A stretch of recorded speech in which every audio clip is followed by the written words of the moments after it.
Regan Slaymaker for International Boxing News, and I'm joined by 3-0 light heavyweight prospect Spencer Oakman. Spencer, how are you doing today, mate?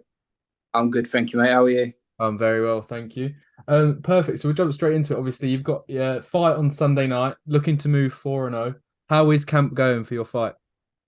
Yeah, it's going really well, actually. Thank you. It's definitely the best camp I've had so far. So with like camp by camp, we're kind of learning. Me and my team are learning what's working, what doesn't work, what to leave in, what to leave out, and this camp's definitely been the best. I'm the fittest and kind of strongest and sharpest I've been in the gym, definitely.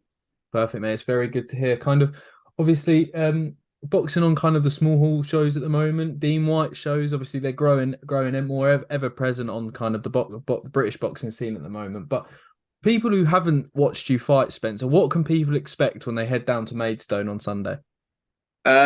Action, really. I've been trying to get out of it because in my last fight, I think in the first round I hit him with about three stiff jabs, and then he just tucked up for the whole fight. And when it's like that, it gets a bit boring and gets a bit kind of hard to open them up, and I kind of make it difficult for myself. So trying to calm it down a little bit, but still trying to maintain that kind of all action kind of style. But power punches. Perfect, mate. Kind of taking your time, not rushing any of your work. Yeah, that's it, mate. That's it. Perfect. And obviously, as I said, kind of being promoted by Dean Whyte, obviously, as I said, ever present on the British boxing scene, always kind of is present, obviously, when Dylan's fighting. Obviously, we know a kind of like Yusuf Kamari he promotes as well, also sharing the card with you on Sunday night. But what's it like being kind of promoted by Dean Whyte, and what's it like being a part of the black box shows in general? He's good. He's really good. He's very good. Kind of he's the production side of things. You kind of learn the production side of shows, or the production side of like doing media, even stuff like this. Like not a lot of fighters on small hall shows get the opportunity to go and do interviews and go and do media and stuff like that.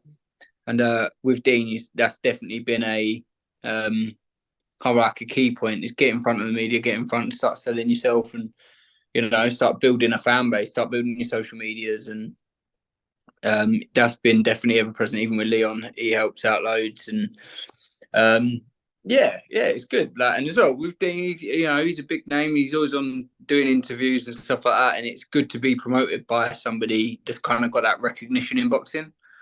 Yeah, no, it's good. It's good.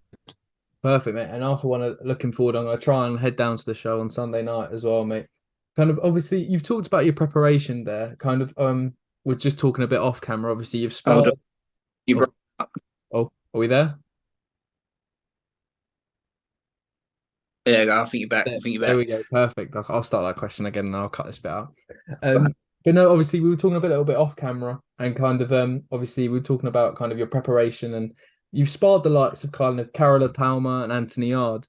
Talk to me about that. Obviously, Karol, I know he's just recently lost recently, but still has high hopes going into his career. Kind of Anthony Yarde again lost, but also he lost to arguably the Yeah. best light heavyweight on the planet. Kind of what's it like sparring those names? Uh, at the start, Karol's the first name that I sparred, kind of the big first step up that I sparred. I was even camped with him for about 4 weeks. I think sparred him twice a week, 4 weeks on the trot. I think sparred, and that was massive for me. Like the learning, even how they kind of prepared, um, how they train, stuff like that is very like it left an impact on me and how I go about things. And even the level that you could see from the start of camp to the end of camp, how sharp he gets and stuff like that. And that was sparring. Karol's been massive for me. He's helped me out loads. And then Yard was, you're a bit starstruck sparring Yard. He is, but I think he gets a lot of stick. There's a lot of rumours going around that he don't spar and he don't do this and he does that. Trust me, when you're in there with him, that man can fight. The man can fight. He's sharp as anything. And yeah, again, I don't turn up to these spars thinking, you got to like expecting anything. But then every time I've turned up to these spars, I've kind of exceeded my own expectations of myself. I think I'm my own worst critic. I go into spars, I don't, I'll pick up on the tiniest things, and then my coach has to remind me, you're in there at yards. Do you know what I mean? I've had 3 fights. He's verge world level, he's world level, he's verge world title. So yeah, like, and you can take so many positives away from sparring people like that. I sparred the first time I sparred yards. I did the first round with him, and straight away he was like, "Yeah, good rounds, good rounds." And then I only did 3 rounds with him that time, and then they hooked up with my coach and they invited us back and went and sparred him again. And yeah, even just being invited back by a name like Yarde or Karol, that means a lot for somebody with such little experience like myself.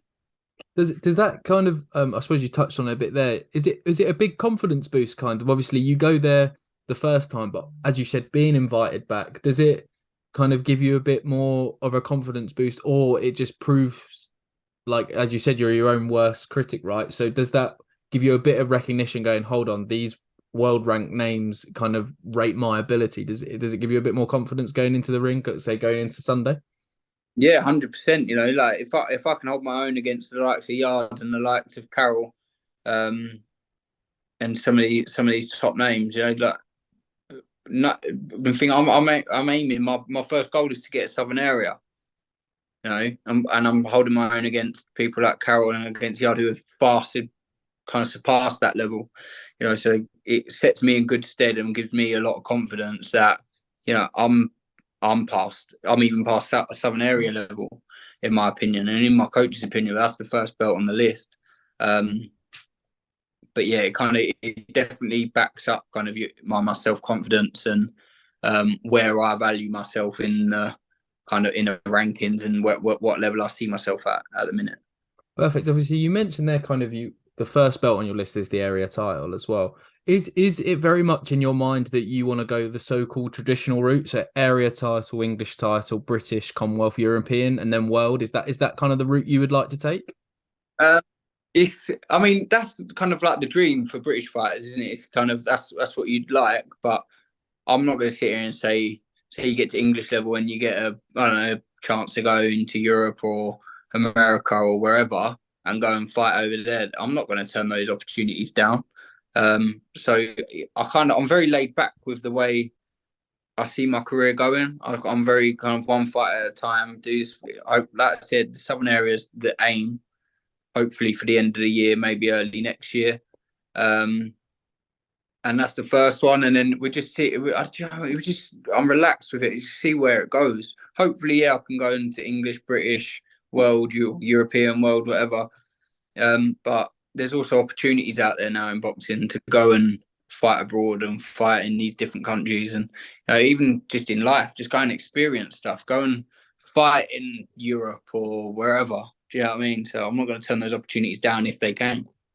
Perfect. And obviously, I think I was talking to kind of John Hedges about this. Kind of you get to the British level, British title holders at light heavyweight in Britain, and it's near enough world level. Obviously, Dan Aziz is WBA ranked number 2, but holds the British light heavyweight title as well. And John Hedges was saying, kind of like you were saying there, it's probably more beneficial to you to get that international experience first and stay in championship fights. Is that why your mindset's kind of very laid back, one fight at a time, because the British light heavyweight scene is just so stacked at the moment? Or is it just always been your mindset?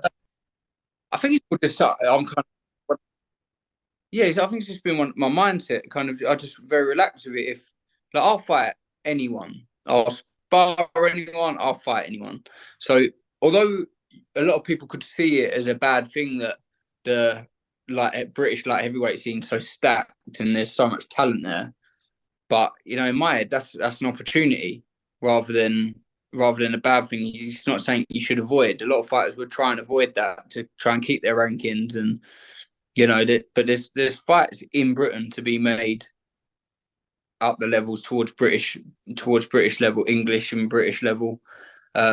And you come out on top of those. If you back yourself, go into them fights, you back yourself, you win. Like you said, Danzi's ranked number 2 in the WBA, and he's a British title winner. So you start beating some of these lads at British level, then the world's your oyster. Do you know what I mean? You're going to go into these world title shots, and you're kind of halfway there, being ready for these world title fights. So I personally see it as an opportunity to try and prove that I do belong there, because as well, I haven't had the amateur pedigree that some of these lads have had. I've had one amateur fight. You know, I'm proving myself fight by fight, and I'm learning fight by fight. I'm learning doing these spars with people like Karol, people like Yarde, and just going to slowly crawl my way up the ladder. And then when we get to British level, then I'm game. I'll fight anyone. I'll fight anyone for them. It's an opportunity, like I said. Perfect, and we look forward to seeing you taking those opportunities, Spencer, as well. My final question, mate. To be fair to you, natural, mate. You said you haven't done many interviews, but you're a natural to it because you've answered a few of my questions without me even asking them. But my final question, mate. We ask all fighters, well, anyone who comes on the channel, really. What does boxing mean to you? Do you know what? It is literally. I know it sounds a bit cringe and a bit kind of cliche, but it's literally a way of life. I don't think it's kind of you sit back and goes, oh, boxing's this to me or boxing's that to me. That boxing just is my life. Realistically, it's kind of, I don't know anything different anymore. I only started boxing just to get fit, and I just kind of haven't left the gym since. And I love it. And every day, you know, even when it comes down to nailing your diet and cutting weight and everything, it is literally a way of life. Even out of camp, right? The benefits of being out of camp, you get to eat more, but I'm still in the gym training. Do you know what I mean? There's not a week that goes by that I don't do something to improve my game in boxing. Even like the first week out of my fights, I run.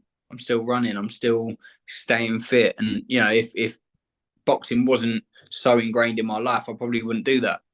But it is. I think about boxing 24/7.